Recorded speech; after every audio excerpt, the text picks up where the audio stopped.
Brown joins us live from Squaw Valley with more on the search and rescue dog training program. Hey, Cambi. These puppies are pretty darn cute, but they have about 2 years of training that they need to become a validated search and rescue dog. Now, the training may not be exactly what you're expecting. Take a look. That's right. You're the big dog. This is what we do. It looks like playtime, but Watson is actually learning important skills.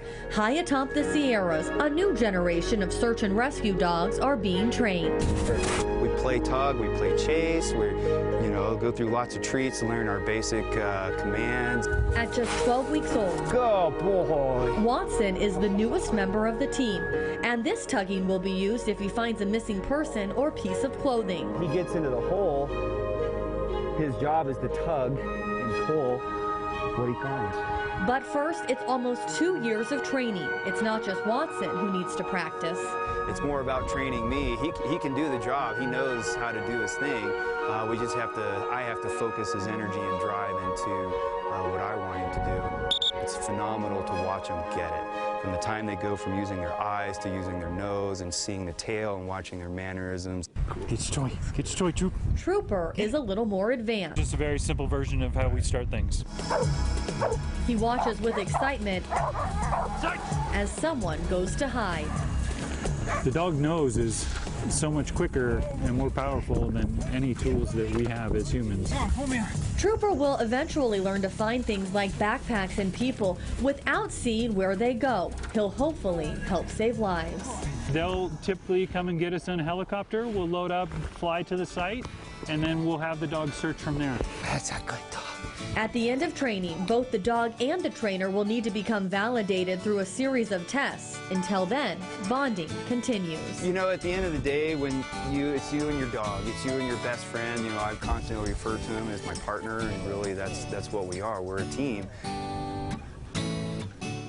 Now, we're hanging out with some of the dogs that have already been validated, and you can see that they are having what looks like playtime, but this is actually really serious training that is going on. So explain to this why you guys still do this, even after they're validated, Ben, even after we know they can do the job. Why still do what looks like playtime? So this whole thing for these dogs, it's all a game for them. So what we want to do is play the game, get them excited about the game, and that's what they're doing right now. Now, Kaya, you left Kaya's toy at home, but she has been playing with the glove. That's right. Because you want to make sure that you have something that's kind of keeping their interest. We saw you on the snowmobile with Kaya. You basically just holler for her, and she jumps right up on the snowmobile. What are some of the different ways that you guys would travel to go rescue people? So in addition to the snowmobile, we're also on skis. I can put Kaya on my back, and we can ski pretty much anywhere.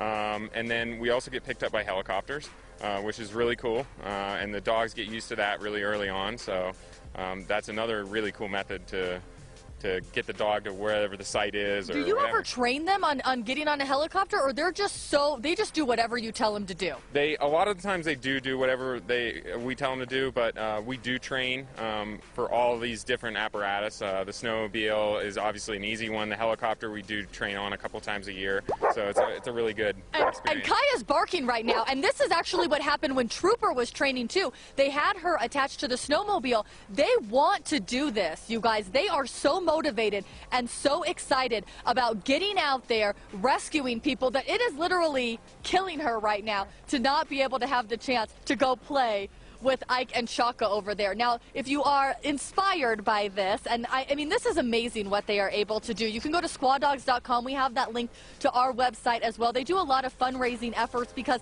they go do different trainings in Canada. The dogs themselves cost money, and so it's really important that they have people that are backing programs like this. And hopefully, Trooper and Watson in the next 2 years will become validated through those series of tests that they make them do. And in fact, Shaka, the one right here with Ivan here, Shaka just recently in April got validated.